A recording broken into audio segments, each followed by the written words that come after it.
श्री स्वामी समर्थ मित्रांनो, तुमचे सर्वांचे आपल्या ब्रह्मांड नायक या चॅनेलवरती स्वागत आहे। देवाधिक देव महादेव म्हणजे रुद्रातील रुद्र महारुद्र यांच्या कृपेने तुमच्या सर्व इच्छा पूर्ण हो। चला तर मग आपल्या आजच्या नवीन व्हिडिओला सुरुवात करूया। मित्रांनो, आपण या व्हिडिओमध्ये हे उपाय शिवपुराण, विष्णुपुराण, स्कंदपुराण तसेच भगवत गीता पुराण या हिंदी पुराणातून मराठी उपाय पाहत आहोत। यामध्ये मी अंधश्रद्धा कोठेही पसरवत नसून हे उपाय स्वतः पंडित मिश्राजी महाराजांच्या शिवपुराण कथेतील प्रभावशाली उपाय आहेत। मी प्रत्येक व्हिडिओमध्ये श्रद्धापूर्वक उपाय सांगत आहे आणि ते उपाय भगवान शिवशंकराच्या श्रद्धेचे आहेत। जो व्यक्ती श्रद्धेने हे उपाय करतो त्या व्यक्तीच्या झोळीत भगवान भोलेनाथ नक्की यश आणि फळ प्राप्त करतात। तुम्हाला ते उपाय श्रद्धेने आणि विश्वासानेच करायचे आहेत। आज आपण शिवपुराणातील भगवान शंकराचे आपल्या जीवनातील कष्ट संपवणारे प्रभावशाली उपाय पाहणार आहोत। अत्यंत गरजेचे, आपल्याला माहीत नसलेले असे ते उपाय आहेत। 1. शिवपुराण कथेत असे म्हटले आहे की 33 कोटी देवता जे तुमच्या भाग्यात लिहिलेले आहे ते देतील। 33 कोटी देवतांचे काम आहे की तुमचे भाग्य लिहिणे, पण केवळ एकच आहे देवाधिक देव महादेव। महादेवांचे काम आहे की तुमचे भाग्य बदलणे। तुमच्या आयुष्यामध्ये दुःख लिहिलेले असेल तर ते कधी सुख लिहून देतील।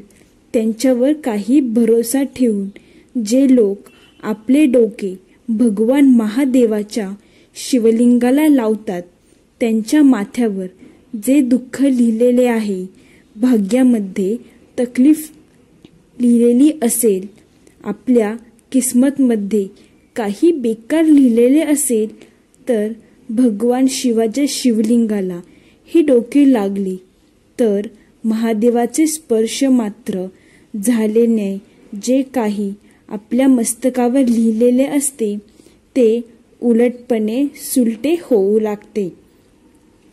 2. सायंकाळी 4 वाजेपासून 7 वाजेपर्यंत भगवान शिव आणि पार्वतीचे भ्रमण करण्याची वेळ असते। देवाधिदेव महादेव म्हणजेच नाथांचे नाथ भोलेनाथ आणि माता जगज्जननी जगदंबा माता पार्वती यांचा भ्रमण करण्याचा समय असतो। भगवान शंकर आणि माता पार्वती फिरण्यासाठी निघतात। त्यामुळे आपला धर्म शिवपुराण सांगतो की सायंकाळची वेळी स्त्रियांनी घरात झाडून काढू नये। सायंकाळच्या वेळी स्त्रियांनी बांगड्या जोडवे बदलावे नाही। सायंकाळच्या वेळी स्त्रियांनी भांगमध्ये सिंदूर लावू नये। सायंकाळच्या वेळी स्त्रियांनी केस विंचरले नाही पाहिजे। सायंकाळच्या वेळेस स्त्रियांनी आपल्या दरवाजाच्या चौकटीवर बसू नये। याचे कारण काय आहेत? कारण जगज्जननी जगदंबा माता पार्वतीने भगवान भोलेनाथांना सांगितले होते की तुम्ही मला रोज सायंकाळच्या वेळी प्रदोष काळामध्ये भ्रमण करण्यासाठी घेऊन जाल। माझ्यासाठी काय आज्ञा आहेत? भगवान शंकराने सांगितले, एक पार्वती मंदिरामध्ये नंदी राहतो, तर जाणारा येणारा यात्री मंदिरामध्ये माझे दर्शन करण्यासाठी येतो आणि नंदीच्या कानात सांगून जातो, भगवान शिवाला माझ्या इथे येऊन ये असे सांगतो। मी नंदीनुसार त्यांच्या घरी जातो। माझे काम आहे त्यांचे कल्याण करणे। आणि तुझे काम आहे त्यांच्या घरातील स्त्रियांना अखंड सौभाग्यवतीचा वर प्रदान करणे. हे तुझे काम आहे. तेव्हा पार्वती मातेने सांगितले, अखंड सौभाग्यवती वर तर देईलच, पण त्यावेळेस स्त्रिया बांगड्या बदलत असेल, हातातून बांगड्या काढत असेल, तर मी वचन कसे देणार? सिंदूर भरत असेल तर मी वर कसे देणार? आपल्या पायातील जोडवे बदलत असेल तर मी वर कसे देणार?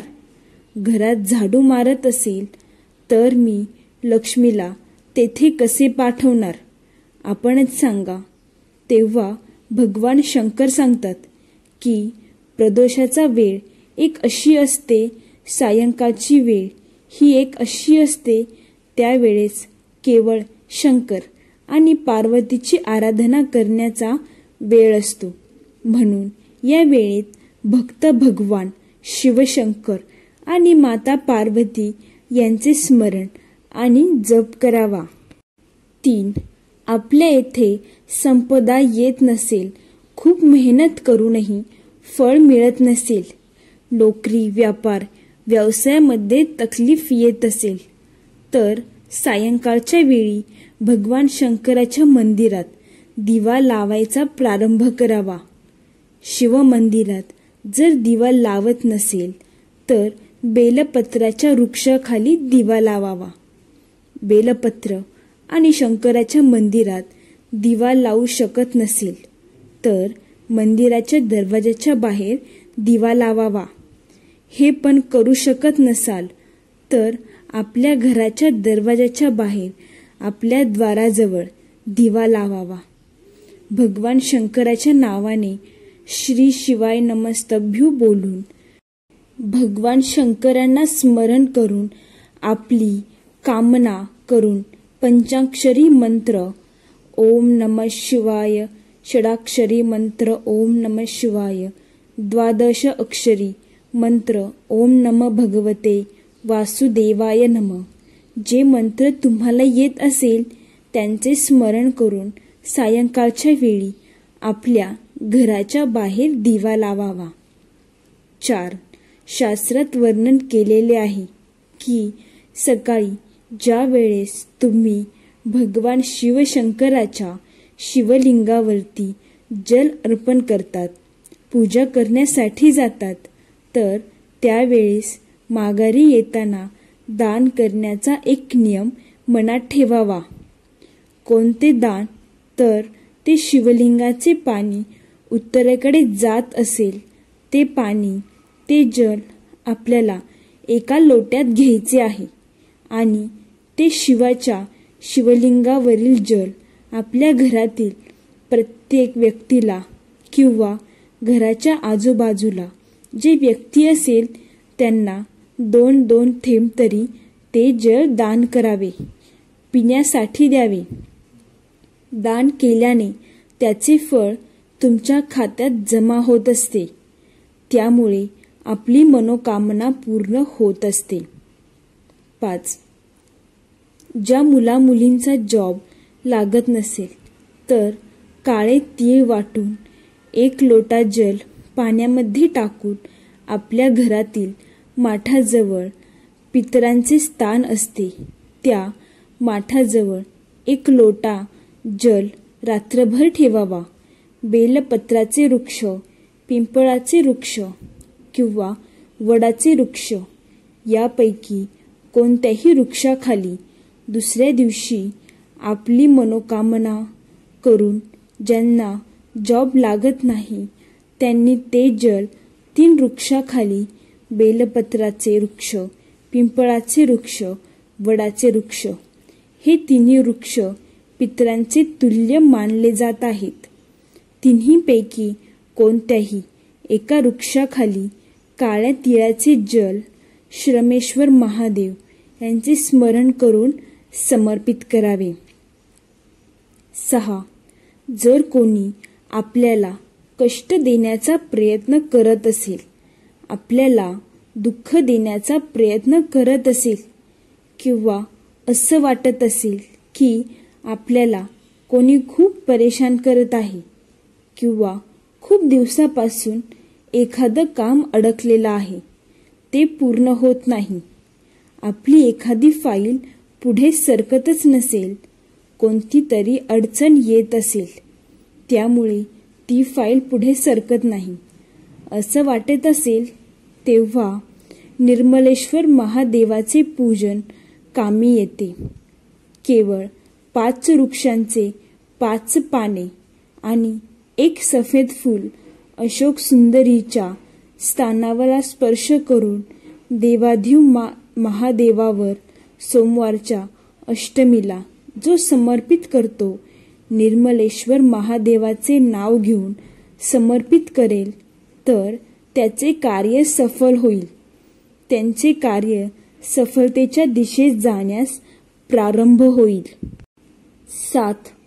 एखाद्या व्यक्तीच्या जिंदगीमध्ये काहीच उरलेले नसेल, कर्जामध्ये बुडालेला असेल, तर 1 अक्षदाचा दाना जर तो व्यक्ती प्रदोष दिवशी, प्रदोष काळामध्ये म्हणजेच 5:30 ते 6:30 या काळात भगवान शंकराच्या शिवलिंगावर मनोभावे समर्पित करून प्रार्थना करेल, तर 3 किंवा 4 प्रदोषमध्ये त्याचे कर्ज फेडण्यास काही ना काही मार्ग निघेल आणि ते कर्ज फिटण्यास प्रारंभ होण्यास सुरुवात होईल.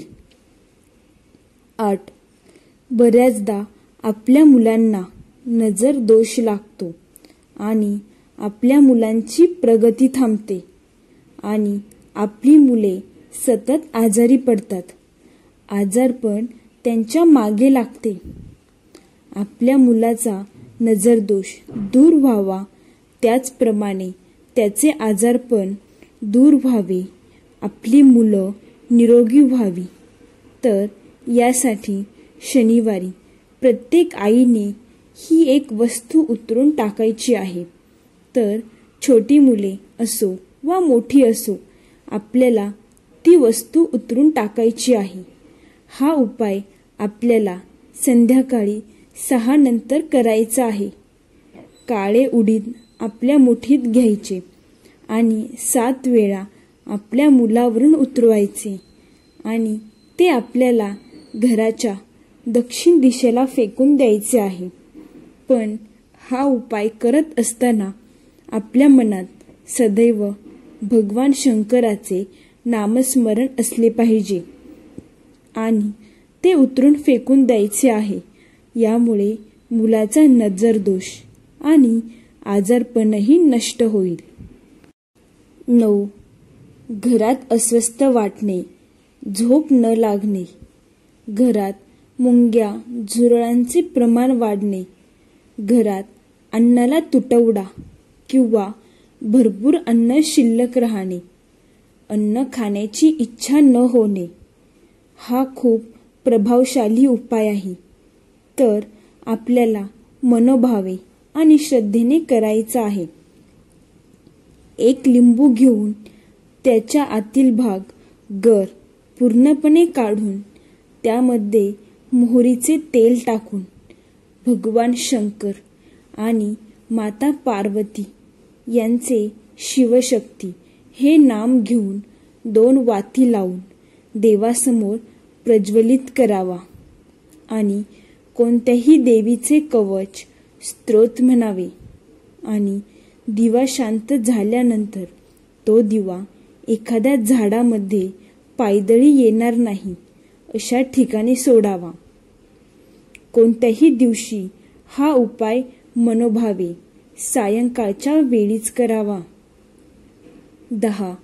शिवपुराण कथेत आवर्जून म्हटले आहे, बेलाच्या झाडाला दररोज नियमितपणे 1 तांब्या जल अर्पण केल्याने पूर्वजांचे शुभ आशीर्वाद मिळतात.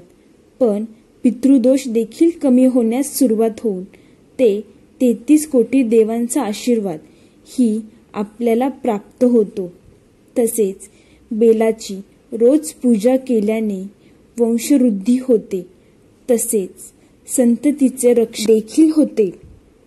11 बेलाचे पान एका लाल रंगाच्या कपड्यात बांधून घेऊन ते श्री शिवाय नमस्तभ्युम किंवा ओम नमः शिवाय या मंत्राचे स्मरण करून आपल्या तिजोरीत ठेवल्यास धनाची वाढ देखील होते. 12 बेलाच्या झाडाची दररोज पूजा केल्याने भगवान शिवशंकर यांचा आशीर्वाद निश्चितच प्राप्त होतो.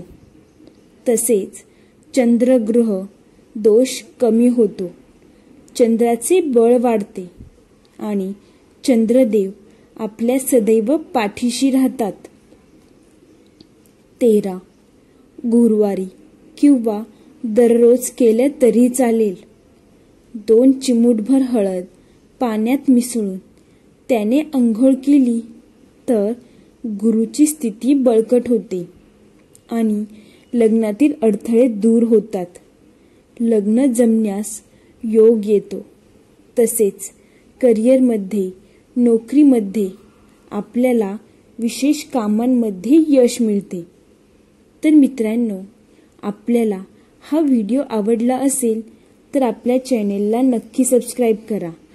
सबस्क्राईब करून कमेंटमध्ये हर हर महादेव आणि श्री स्वामी समर्थ लिहायला विसरू नका. धन्यवाद मित्रांनो. बोला श्री स्वामी समर्थ.